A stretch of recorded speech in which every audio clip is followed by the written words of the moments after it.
Hi everybody, another day, another road trip in Brazil. Today we actually left Mossoró like a couple of hours ago, and we are in another state, which is the next state after Rio Grande do Norte, which is the state of Ceará. We will be going to the capital of the state of Ceará, which is called Fortaleza. But on the way to Fortaleza from Mossoró, there is another cute town called Aracati. And near that town, there is a very famous, like internationally known beach called Canoa Quebrada, which in English you could mean like a broken canoe. So we were on the road and then we just saw signs that there is a store that sells cold coconut water, which we are having right now, and I just thought of sharing with you guys. This is all the coconuts. This gentleman, he cuts it like this, and then they put them in the fridge. When it's cold, you just put a straw in it and you drink it. How is it? Very good. Good? Very good. Yeah. So everywhere else that we went, usually coconut is like 4 or 5 reais. Here it is 2.5. So we said, okay, it's a good bargain, very good bargain, so we will take it. Also, they have a lot of typical products from Brazil, like the cashew, that here it's very famous, and honey and coconut oil, all kinds of things that here they take naturally from all the trees and everything else. Before leaving this place, we decided to buy a package of this cookie also, which is made of coconut as well. This one is 9 reais. We're gonna try this with coffee. Looks delicious. Welcome to Canoa Quebrada. It's this beautiful little beach town, and this is the entrance when you come in by car. From there is this square, and also all of these other shops and cafes and restaurants. This one, they call it Broadway. It's like a pathway for pedestrians to go. Right now a lot of the stores are actually closed, or maybe most of the people are on the beach. But this, I can just imagine at night how nice and lively it would be. Also to film and walk around and talk. Unfortunately, as usual in Brazil, there's a lot of noise, and they're doing construction there, I believe.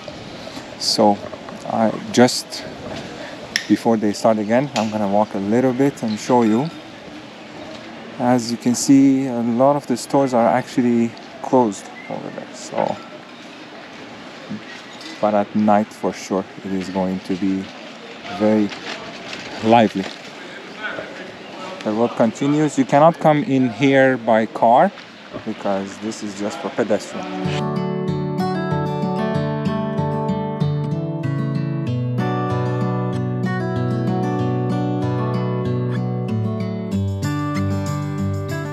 So I got coffee, and I'm gonna try this cookie that we bought.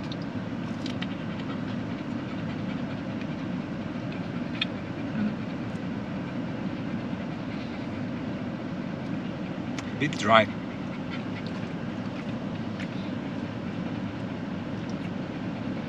Oh, could be any normal cookie, nothing special. And I think it's a bit dry. Could have a little bit more butter, but just since I told you we will try it, I wanted to do it. It's with coconut, but nothing special. Sorry. You wouldn't buy again? No. There's a lot of better things.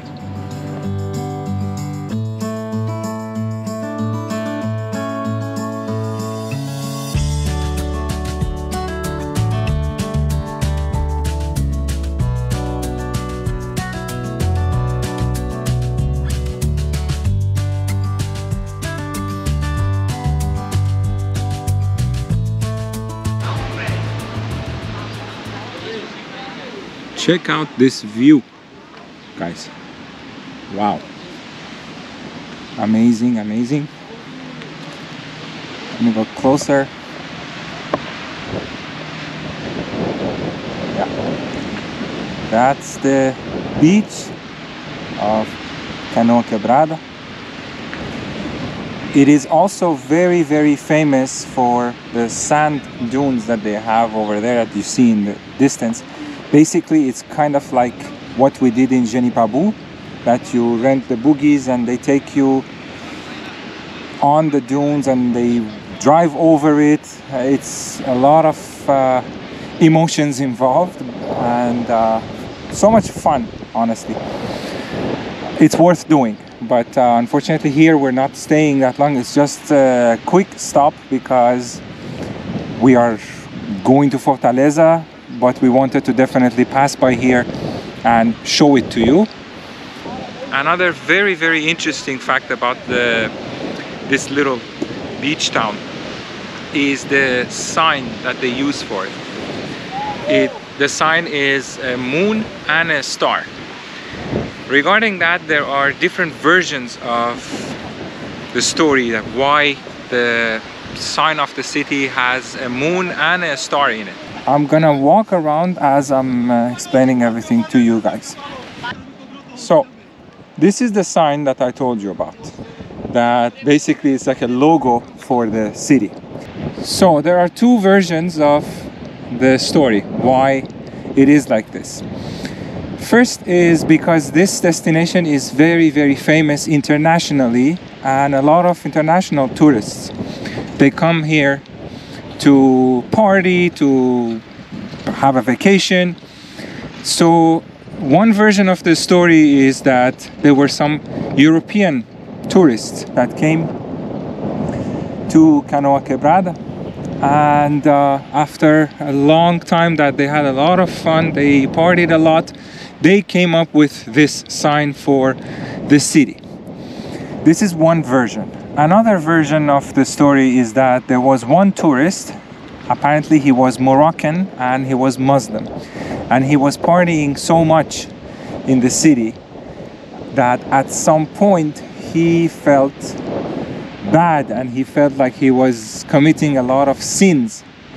So in order to ask for forgiveness, let's say, from God, he carved this sign of a moon and a star on one of the cliffs that we have here by the beach.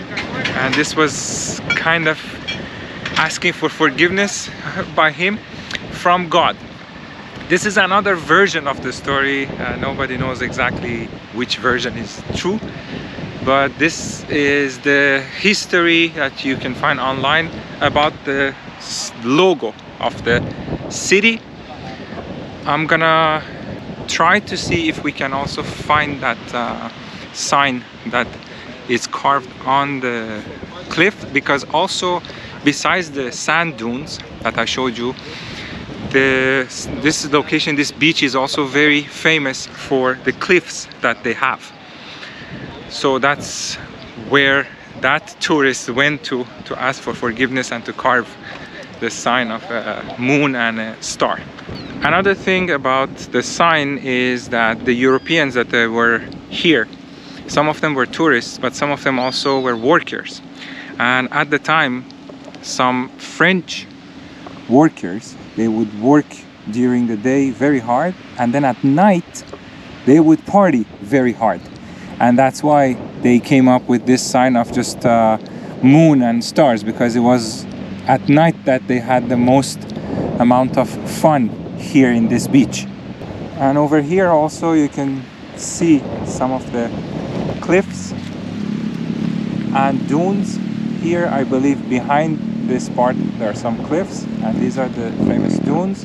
You should go and visit those dunes by buggies, because otherwise you will get stuck. The sand is very soft, and by car you have to have a 4x4, otherwise the car is going to get stuck.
Welcome to Aracati. We left Canoa, Quebrada, and we drove here. By car it was just like maximum, I would say, 10 minutes. And now we are in Aracati. This is the main church of the city. Beautiful. And Canoa Quebrada actually is part of the municipality of Aracati. Basically, that beach town, it belongs to the city of Aracati. I believe this would be one of the or the main square of the city. The city is very famous for this type of architecture, and there is another street that we are going to see after that has the typical colonial architecture of the 17th and 18th century. And also the city is considered a historical patrimony in Brazil. The buildings that are ancient, they're old, like from 17th, 18th century, you cannot modify the facade, you cannot change the look of the building. It has to be kept the same way that it was built, just so that they can keep the history and the design of the buildings.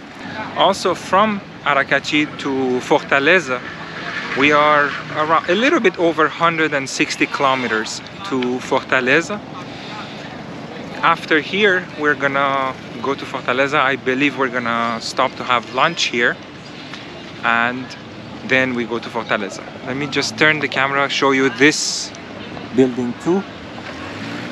I think it could be the city hall, because you also have the three flags, the flag of the city, flag of Brazil, and the flag of the state. So I assume this is the city hall. This street, called Rua Coronel Alexandrito, is the main street of the city and the one that has most of the buildings from the colonial era, from 17th, 18th century. As we drove along the road, we showed you the buildings and how they look, and now I just wanted to walk a little bit, show you a bit more. Another street, small side street that is very, very cute is this little one. This is basically like a tunnel that is made of flowers and a tree on top. So this one also is very famous in this city. Very, very beautiful. And along the way, as you walk, you see that there are all of them the same kind of architecture, but different colors, and it's very, very rich and beautiful.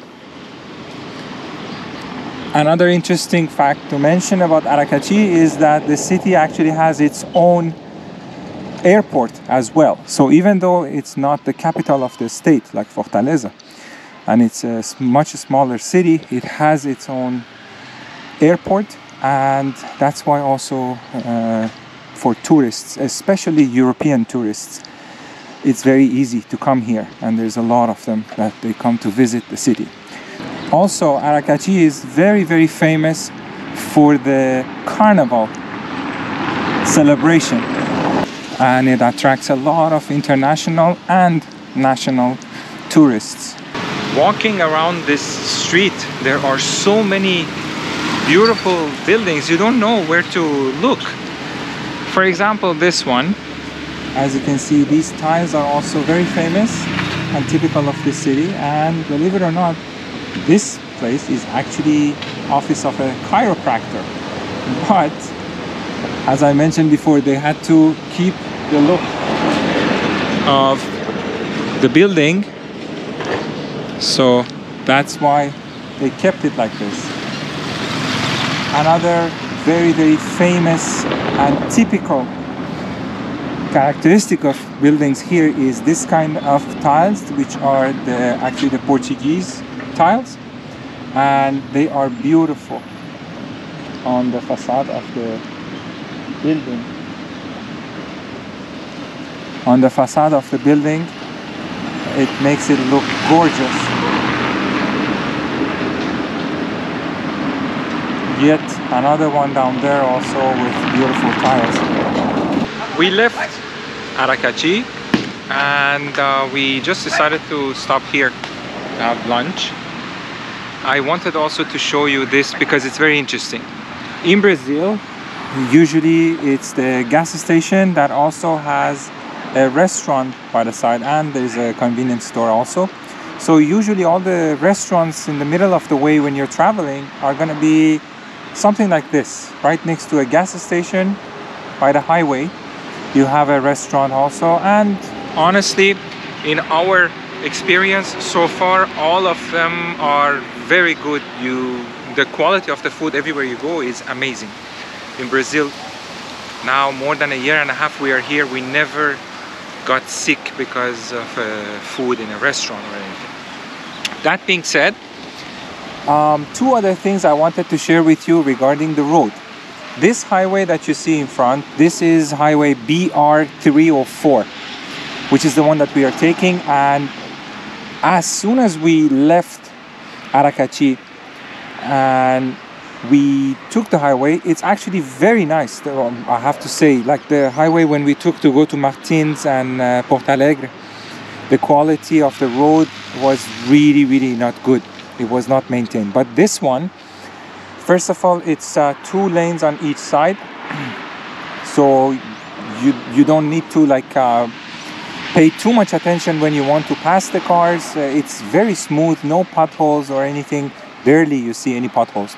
So the highway is very good. The condition is very good.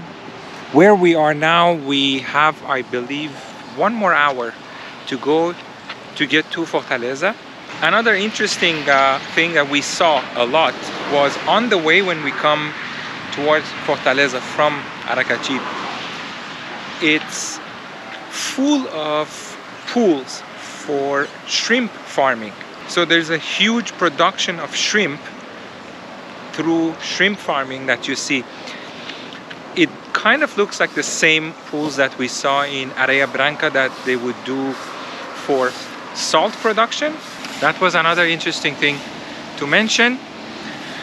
We have less than 80 kilometers, I think, but because of the road, because of traffic and all of that, the GPS was telling us that we have almost an hour to drive.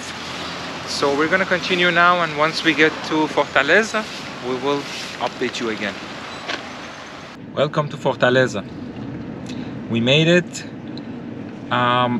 Right after we left the restaurant where we had lunch, until we got to Fortaleza, actually, there were so many speed traps and radar that you could not possibly go any faster than 80 kilometers. But we made it. We left Mossoró at 8:30 a.m. this morning, and now it's 2:30 p.m. that we got here in Fortaleza, because also we stopped a lot on the road. Normally it should take only 4 hours to get to Fortaleza. Another thing that is very interesting, I don't think in previous videos we have talked about this, is the process of checking in to your Airbnb in Brazil. I'm gonna turn the camera just to show you. Okay, so this is the building where we are going to stay.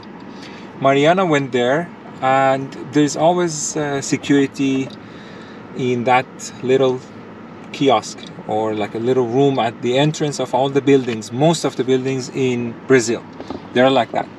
So the doorman is there. You do the process of checking in. What is the process? Depending on the administration of the building, some of them they would take a picture of your face. Some of them they would take your fingerprints. Not all of the fingers, usually it's just the indexed finger. And this is basically your key to enter the building. This is the main entrance of the building. Most of the places we have stayed in so far, you don't really have a key to enter.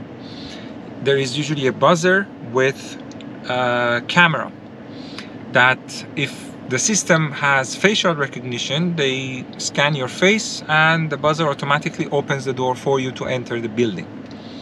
Some other buildings, like the building that we stayed at in Goiânia, they need your fingerprint. So they scan your finger, they register it in their system at the administration of the building, and then every day when you want to enter, there is a little piece of plastic that has a glass. You put your finger on the glass, it scans your fingerprint and basically opens the door for you so you can come in. Then inside for the apartment, you can either have a key, or if it's a lockbox or a code, the owner gives it to you. But to get into the building, majority of the time we didn't have a key to enter the main building, and this is the case in all the Airbnb that we have stayed at so far. Like now Mariana is coming back, also talking to the doorman. I think she already finished the registration, and now we can go in. They tell you where to park usually, the parking spot and all of that, but this is mostly the way that you do the registration. We're gonna go in, and next I'm gonna also show you the Airbnb. All right, we are inside the complex. What that? And we have to find block number 3. Let's see which one is block number 3. Oh, there's a very nice pool there. This is block number 2. I think the next one is block number 3. Oh, there is a game room also there. Nice. Game room, pool. There is a football court there. Not bad. All right. And I think this would be block 3. It makes sense.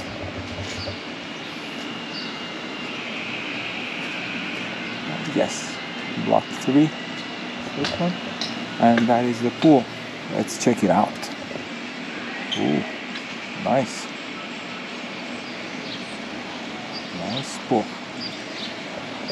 All right, let's go inside.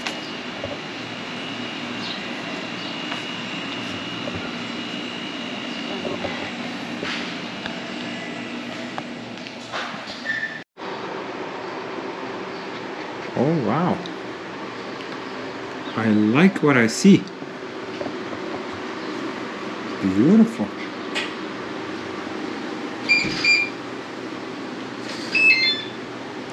Very nice.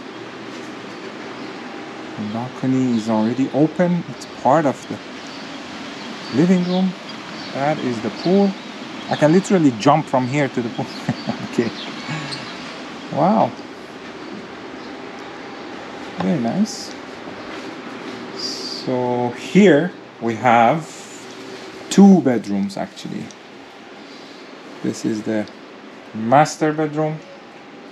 This is the second bedroom, which I think it belongs to the kid of the owners. And the bathroom. Let me turn on the light. Okay.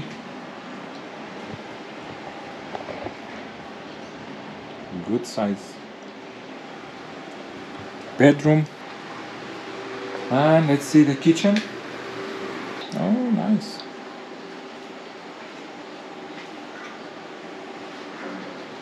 Oh my God, we can do whatever. Bake, cook, make coffee. Wow. Ooh, an oven also. I haven't had an oven for a while in Brazil. Washing machine, microwave, huge fridge. That's good. I saw something that I like. There is even wine in the wine cooler. Is it included? Okay. And how much was the Airbnb here? This place?